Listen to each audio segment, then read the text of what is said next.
গাছ কিনে নিয়ে আসা থেকে শুরু করে কিভাবে মাটি তৈরি করবেন, কিভাবে গাছটা বসাবেন, কিভাবে গাছ বসালে গাছ ভালো থাকবে, মারা যাবে না, আজকের ভিডিওতে সব কিছু দেখিয়ে দিব।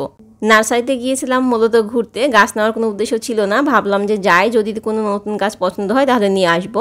তো এই ভিডিওটা কিন্তু কিছুদিন বলতে হয়তো 15-20 দিন আগের হবে। তখন শীতের অনেক ফুল ছিল এবং ওনারা বললো যে এই গাছগুলো নিয়ে গেলে আরও 1 মাস পর্যন্ত থাকবে। তো ভাবলাম যে 1 মাসের জন্য নিয়ে আসার দরকার নেই, তারপরে একটা আমি নিয়ে এসেছিলাম। গাছগুলো নিয়ে আসার পরে এগুলোকে আমি বেলকনিতে রেখে দিয়েছি, সঙ্গে সঙ্গে টবে বসাবো না। এইভাবে 4 থেকে 5 দিন বা 1 সপ্তাহ রাখবো, তারপরে টবে বসাবো। তো আমি এর মধ্যে মাটি তৈরি করে নিব। আর ওখান থেকে কিন্তু আমি গোবর সারও নিয়ে এসেছিলাম। তো ভাবলাম যে গোবর সারগুলোকে একটু ভালোভাবে রোদ্রে শুকিয়ে নিই। তো গোবর সারগুলোকে আমি 2 দিন রোদ্রে শুকিয়ে নিয়েছি, কড়ার রোদ্রে। আমি যখন নার্সারি থেকে মাটি নিয়ে আসি তখনও রোদ্রে শুকিয়ে নিই খুব ভালোভাবে। রোদ্রে শুকিয়ে মাটিটাকে একবার ঝুরঝুরে করে তারপরে ব্যবহার করি। এই যে দেখতে পাচ্ছেন, এই মাটিগুলো আমি আগে থেকে শুকিয়ে রেখেছি। তো মাটিগুলো একটু দলা বেঁধে আছে, এখন এটাকে আমি শিল দিয়ে ভেঙে নিচ্ছি। আমার কাছে আসলে চালনি নেই, সেজন্য চালতে পারছি না। তো ভাবলাম যে এভাবে শিল দিয়ে একটু বেটে নিই, তাহলে মাটিগুলো একেবারে মসৃণ হয়ে যাবে। তো যাদের কাছে চালনি নেই তারা কিন্তু এই ট্রিক্সটা ফলো করতে পারেন। সবগুলো মাটিকে একই পদ্ধতিতে ঝুরঝুরা করে নিয়েছি। এবার এর মধ্যে দিয়ে দিচ্ছি গোবর সার। যে গোবর সারগুলো আমি শুকিয়ে রেখেছিলাম ওইটা দিয়ে দিলাম।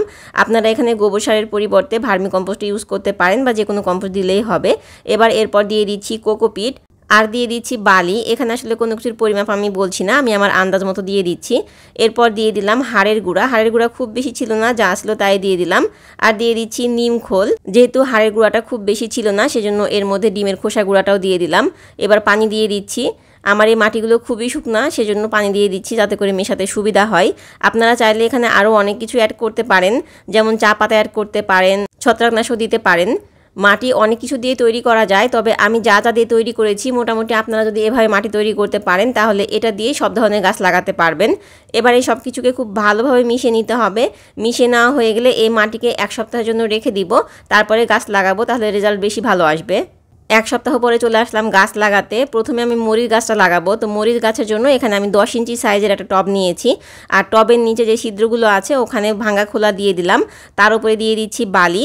এভাবে ভাঙা খোলা দিয়ে নিলে পানিটা খুব সহজে বের হয়ে যেতে পারবে এবং গাছটা ভালো থাকবে। তা না হলে গাছের গোড়ায় যদি পানি আটকে থাকে সেক্ষেত্রে কিন্তু আপনার গাছের গোড়াটা পচে যাওয়ার সম্ভাবনা থাকে। তো যাই হোক, ওখানে আমি আবার মাটি দিয়ে নিলাম। মাটি দেওয়ার পরে এখন গাছটাকে বের করছি। অন্য সময় আমি কি করি, গাছের গোড়ায় যে মাটিগুলো আছে সেগুলো বেশিরভাগ ফেলে দিই, তারপরে গাছটা লাগাই। তো এই গাছে যেহেতু অনেকগুলো মরিচ ধরেছিল আর গাছে অনেক শিকড় ছিল, তো ভাবলাম যে মাটিগুলো ফেলবো না, মাটি সহই লাগিয়ে দিই। যদি মাটিগুলো ফেলতে যায় তখন শিকড়ের ক্ষতি হতে পারে, এই ভয়ে আমি মাটি সহই লাগিয়ে দিয়েছি। গাছটাকে মাঝখান বরাবর বসিয়ে চারপাশে ভালোভাবে মাটিগুলো দিয়ে দিব। মরিচ গাছটা আমি যে পদ্ধতিতে বসাচ্ছি সেমভাবে সবগুলো গাছ বসিয়ে নিব, কিন্তু আপনাদের সঙ্গে সবগুলো শেয়ার করছি না, একটা শেয়ার করছি। মাশাআল্লাহ, আমার এই মরিচ গাছটাতে অনেক বেশি মরিচ ধরেছিল। আর এখন তো এত বেশি মরিচ ধরেছে, মনে হচ্ছে যে পাতার চেয়ে মরিচের সংখ্যায় বেশি হয়ে গেছে। এই ভিডিওটা তো কয়েকদিন আগের, এখন আরও অনেক বেশি মরিচ ধরেছে।